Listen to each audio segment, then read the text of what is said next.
Everything changed for the Indianapolis Colts in a matter of seconds. Welcome to NFL Nexus. I'm your host, and today we are diving deep into a cinematic explainer of one of the most drastic, high-stakes franchise pivots in modern football history. Before we unravel this unbelievable story, make sure you subscribe to the channel, like the video, and comment on what you thought. And to really support the channel, become a channel member today. Okay, let's get into it. The stakes of the Colts' 2016 offseason are absolutely explosive. In the modern NFL, front offices are typically afforded a multi-year grace period, right? You draft your guy, you get some time to build around him. But in Indianapolis, that historical precedent has been completely shattered. In the span of just a few short years, supposed franchise saviors have been entirely discarded. Millions of dollars in dead cap space and future financial obligations have been moved in sheer, unadulterated desperation. General manager Chris Ballard and head coach Shane Steichen are currently staring down an unforgiving offseason. And this offseason, it will either cement their legacy as brilliant escape artists or completely, permanently dismantle their tenure in the Circle City. We're going to look at the exact timeline, the intricate salary cap ramifications, and the sheer staggering magnitude of this gamble, step by agonizing step. So, what happens when a team discards its recent top draft pick, a player uniquely selected to carry the franchise for the next decade, and instead starts handing out massive, desperate contracts just to stay afloat? It creates shockwaves. It fundamentally alters the entire DNA of an organization. Think about it like a house. When you build a house on a specific, heavily invested foundation, and you suddenly decide to violently rip that foundation right out of the earth while the house is still standing, things are going to get incredibly unstable. The Colts haven't just tweaked their roster. They have completely fractured their original championship blueprint. They are staring down the barrel of a 2026 season where the pressure from ownership to break their agonizing AFC South championship and playoff droughts has reached an absolute boiling point. But to even attempt to compete, they've had to publicly admit catastrophic failure on their most important, highly touted investment. The finality of this fracture is staggering. Just look at what ESPN's Aaron Schatz, who deeply analyzed the mechanics of the Colts roster building, had to say. Quote, "It's clear that Richardson is no longer part of the Colts' plans." Think about the terrifying gravity of those words. Anthony Richardson, the former 4th overall pick of the NFL draft, a player who literally broke virtually every athletic testing metric for a quarterback at the scouting combine, he is now actively being shopped on the trade block for pennies on the dollar. A top 5 pick with sky-high, otherworldly athletic potential is now viewed by his own building as entirely expendable. The Colts are so eager to cut their losses and move on that they're reportedly perfectly fine making 2025 6th-round pick Riley Leonard their primary backup. They are moving on, and they're doing it with an intense, unforgiving finality that completely ignores the immense sunk cost of his draft capital. But to truly understand the sheer desperation of this moment, we have to look at how we got here so fast. The timeline of this collapse is nothing short of brutal. Back in 2023, there was immense, electrifying hope. Richardson was drafted 4th overall. He was supposed to be the ultimate cheat code, right? The most physically imposing quarterback prospect the league had perhaps ever seen. He was the unquestioned future of the franchise. But then came 2024, and the dream began to fracture. He faced epic, paralyzing struggles diagnosing complex NFL defenses. Opposing coordinators just started throwing disguised cover zero blitzes and complex post-snap zone drops that completely neutralized his raw instincts. And worse, he took punishing, violent hits outside the pocket. Across his first 2 critical seasons of development, he saw the field for a mere 15 total games. Just 15 games. By 2025, the situation reached a toxic breaking point. After a brutal stretch of underperforming, unable to consistently execute basic crossing concepts, he was benched. Shortly after, the nightmare culminated with him being placed on injured reserve with a severe orbital bone fracture. And now, here we are in 2026. The former franchise cornerstone is just another name floating in the transaction wire. It's a stunning, unceremonious demotion that has forced the front office into full-blown panic mode. Now, the financial and philosophical whiplash of this decision, it literally cannot be overstated. On one hand, you had the ultimate NFL roster building luxury. Anthony Richardson was on a highly controlled, incredibly valuable rookie contract. And we all know the entire point of a rookie quarterback deal is to use that saved salary cap space to aggressively build a juggernaut roster around him. You sign premium edge rushers, elite offensive linemen, top-tier secondary talent, all while your quarterback develops on a cheap deal. But the Colts, they abandoned that luxury entirely. Instead, the front office slammed the door, pivoting to veteran Daniel Jones, handing him a massive 2-year, $88 million deal to be the new starter. $88 million. This wasn't just a slight adjustment to the depth chart. By tying an anchor of $44 million annually to a veteran quarterback, the Colts completely changed how they have to manage their salary cap. They instantly sacrificed their financial flexibility, entirely altering their offensive identity and closing their window to acquire outside free agent talent. And that brings us to the crucial point of tension right now. It's a ticking clock. $4 million. That is the exact roster bonus coming Anthony Richardson's way this coming July. The Colts are frantically working the phones, trying to find a trade partner to offload his contract before that $4 million check absolutely has to be cashed against their already strained salary cap. But rival general managers are hesitating, and for very good reason. Yes, Richardson is still remarkably only 24 years old. Yes, any team that acquires him gets the unique opportunity to evaluate him internally within their own scheme before he hits free agency at the end of 2026. But the medical and developmental red flags are massive. He has looked completely unready to read leverage against NFL defensive backs. He has repeatedly shown an inability to protect his own body when leaving the pocket. The only realistic scenario where trade materializes before the season begins is if a catastrophic injury befalls another team's quarterback room during training camp, forcing a rival GM to take a desperate swing on Richardson's athletic potential. Until that phone rings, the Colts are trapped in a high-stakes, multi-million-dollar waiting game. That the drama inside the Colts facility doesn't end under center, not even close. When a franchise violently alters its quarterback foundation, the ripple effects tear through the rest of the locker room. Daniel Jones is stepping into the huddle as the new $88 million man, but who exactly is he throwing the football to? The Colts didn't just change quarterbacks this offseason. They radically, fundamentally gutted their receiving core, and they did it by orchestrating the blockbuster, incredibly controversial departure of their longtime #1 offensive weapon, Michael Pittman Jr. 111. That is the staggering, undeniable void of vacated targets suddenly ripped out of this offense. The Colts didn't just lose a roster piece, they lost their ultimate offensive safety blanket. They dumped Michael Pittman Jr.'s massive salary onto the Pittsburgh Steelers, specifically to make the financial room necessary for Daniel Jones's monstrous extension. Think about what they gave up. Pittman was the guy who moved the chains on 3rd and long. He was the receiver who could physically box out cornerbacks on contested red zone fades. He was the reliable outlet against the blitz. And if losing Pittman wasn't enough, they also shipped out explosive former second-round pick Adonai Mitchell. They sent him to New York in the massive franchise-altering trade that brought cornerback Sauce Gardner to Indianapolis. They completely emptied the offensive cupboard. In a matter of weeks, they effectively halved the top of their receiving depth chart, leaving a crater-sized 111 target hole in Shane Steichen's playbook, right as they bring in a highly paid veteran quarterback who desperately needs reliable weapons. And to fill that terrifying void, Chris Ballard made another jaw-dropping financial gamble, $114 million. Back in March, the Colts brass looked at Alec Pierce, a player primarily known strictly as a vertical deep threat for the first 4 years of his professional career, and handed him a staggering 4-year, $114 million extension. Just let the sheer weight of that money sink in for a second. When you give a receiver that kind of upper-crust, elite-tier money and simultaneously ship your established WR1 to Pittsburgh, the message from the front office is deafeningly clear. Alec Pierce is now the undisputed top dog in Indianapolis. But here's the catch. Pierce has built his career on running the 9 route. His average depth of target has historically been one of the deepest in the entire league. Now, with that staggering $114 million financial commitment, comes an immense, almost crushing level of pressure to become a complete volume-heavy receiver.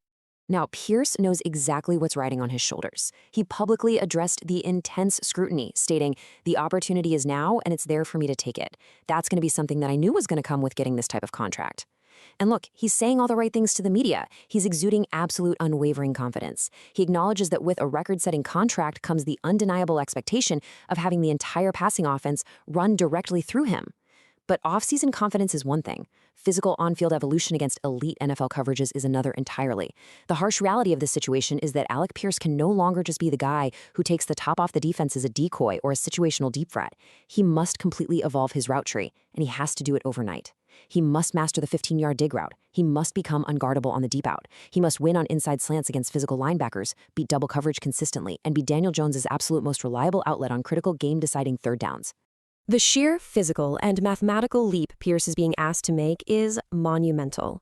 Look at these numbers. Last season, Pierce saw a career-high 84 targets. And to his credit, he was highly efficient within his specific role, turning just 47 catches into over 1,000 yards and 6 touchdowns. It was a phenomenal, highly specialized season. But to justify that $114 million contract and absorb the massive void left by Michael Pittman, his target volume is projected to nearly double, pushing toward 168 targets this year. His highly efficient yards per catch numbers from 2025 must now scale up dramatically, and he has to do this while facing the opponent's best cornerback every single week, without a drop in production. And compounding this immense, suffocating pressure, Pierce didn't even participate in the Colts' critical offseason program. He recently underwent a meticulous procedure to clean out his ankle that severely restricted his on-field work and put his early training camp availability in serious question. Missing those reps means missing vital time to build timing and chemistry with Daniel Jones. The Colts claim they have zero long-term concerns and fully expect him to hit the ground running. But honestly, when you are banking your entire passing game on one surgically repaired ankle, the margin for error is razor thin. But Pierce isn't the only receiver being asked to fundamentally change his entire professional identity. The overarching offensive strategy is shifting in a radical way. In 2025, the Colts' offense was incredibly heavy on 12 personnel. That meant utilizing 2 tight ends, with bigger, physical bodies like Pittman and Pierce staying on the field on the outside boundaries, while Josh Downs strictly operated as a traditional slot receiver. Now, with Pittman gone, head coach Shane Steichen is radically altering his deployment.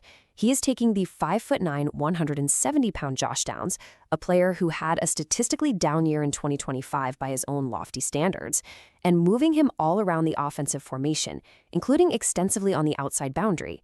Steichen desperately wants to use Downs' elite, twitchy quickness to exploit defensive mismatches on the perimeter. Downs was already seen making spectacular plays on the outside during mandatory minicamp, preparing for what could be a massive career-defining contract year. But relying on a 5'9" receiver to consistently beat 6'1", 200-pound physical cornerbacks in press man coverage on the boundary every Sunday, that is yet another massive, highly volatile roll of the dice by this coaching staff. So, let's recap where we are.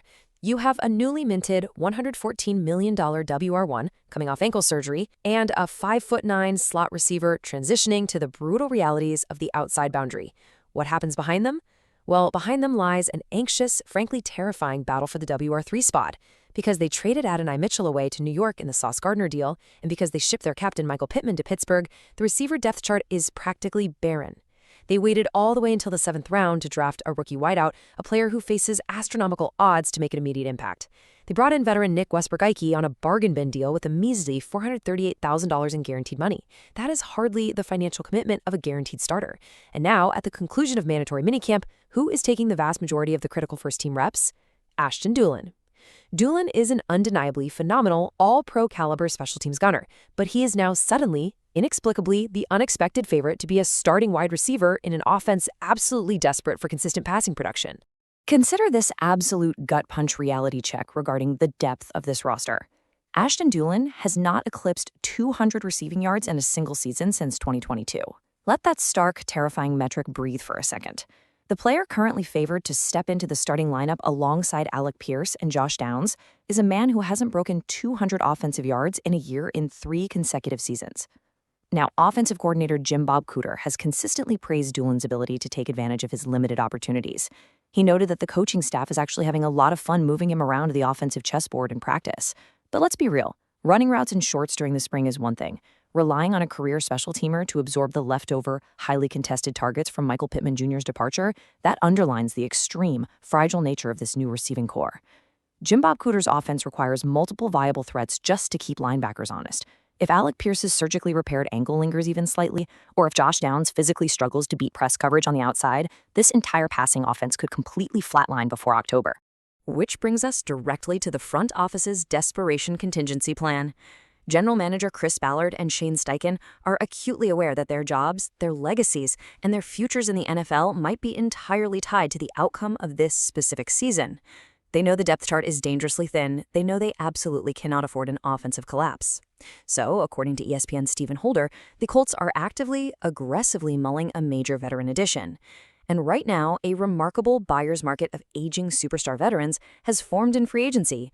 Deebo Samuel, Stephon Diggs, and Keenan Allen are all sitting out there waiting for the right phone call. These are players who have utterly dominated the league for years, but they are all in their 30s. They are all carrying their own unique baggage and physical wear and tear.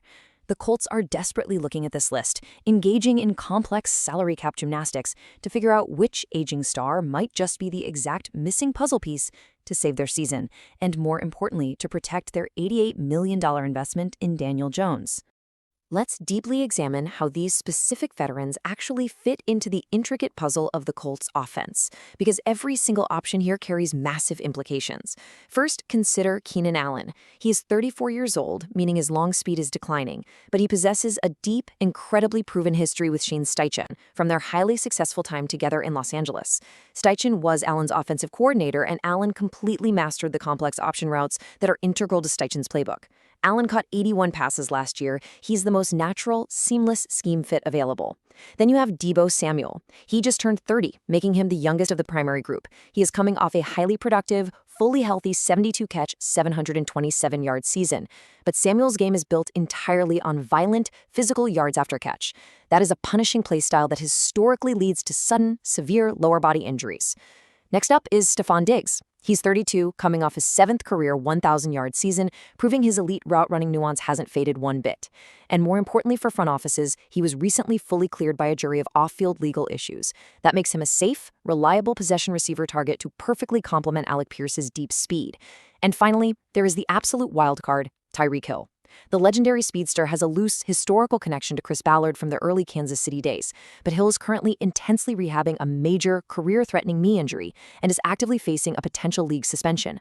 For a front office regime violently fighting for its job security, signing a player like Hill, who might not even be physically or legally cleared to play by week 1, is a massive, potentially fatal risk that could derail the entire season before it even begins. So we finally arrive at the ultimate question. It's a question looming ominously over the entire Indianapolis organization. Can massive financial gambles and the desperate last-minute addition of aging veterans truly erase 3 years of compounding, catastrophic missteps before the clock finally runs out? The Colts have unceremoniously discarded their foundational, highly drafted prospect in Anthony Richardson. They have handed an $88 million life raft to Daniel Jones in a desperate bid to save their immediate future. They have placed $114 million of crushing, inescapable weight onto the shoulders of Alec Pierce. And they are now desperately scanning the veteran wire to patch the gaping, terrifying holes left behind on the depth chart. Is this the brilliant, decisive pivot of a championship-caliber front office that knows exactly when to cut its losses? Or is it the frantic, chaotic, and ultimately doomed thrashing of a regime that knows the walls are closing in rapidly? Only time will tell if this unprecedented, high-stakes combination of moves will actually save the franchise, or break it forever. Thank you for watching this explainer. Subscribe to the channel, like the video, and comment on what you thought. Support the channel by becoming a channel member. We'll see you in the next deep dive on NFL Nexus.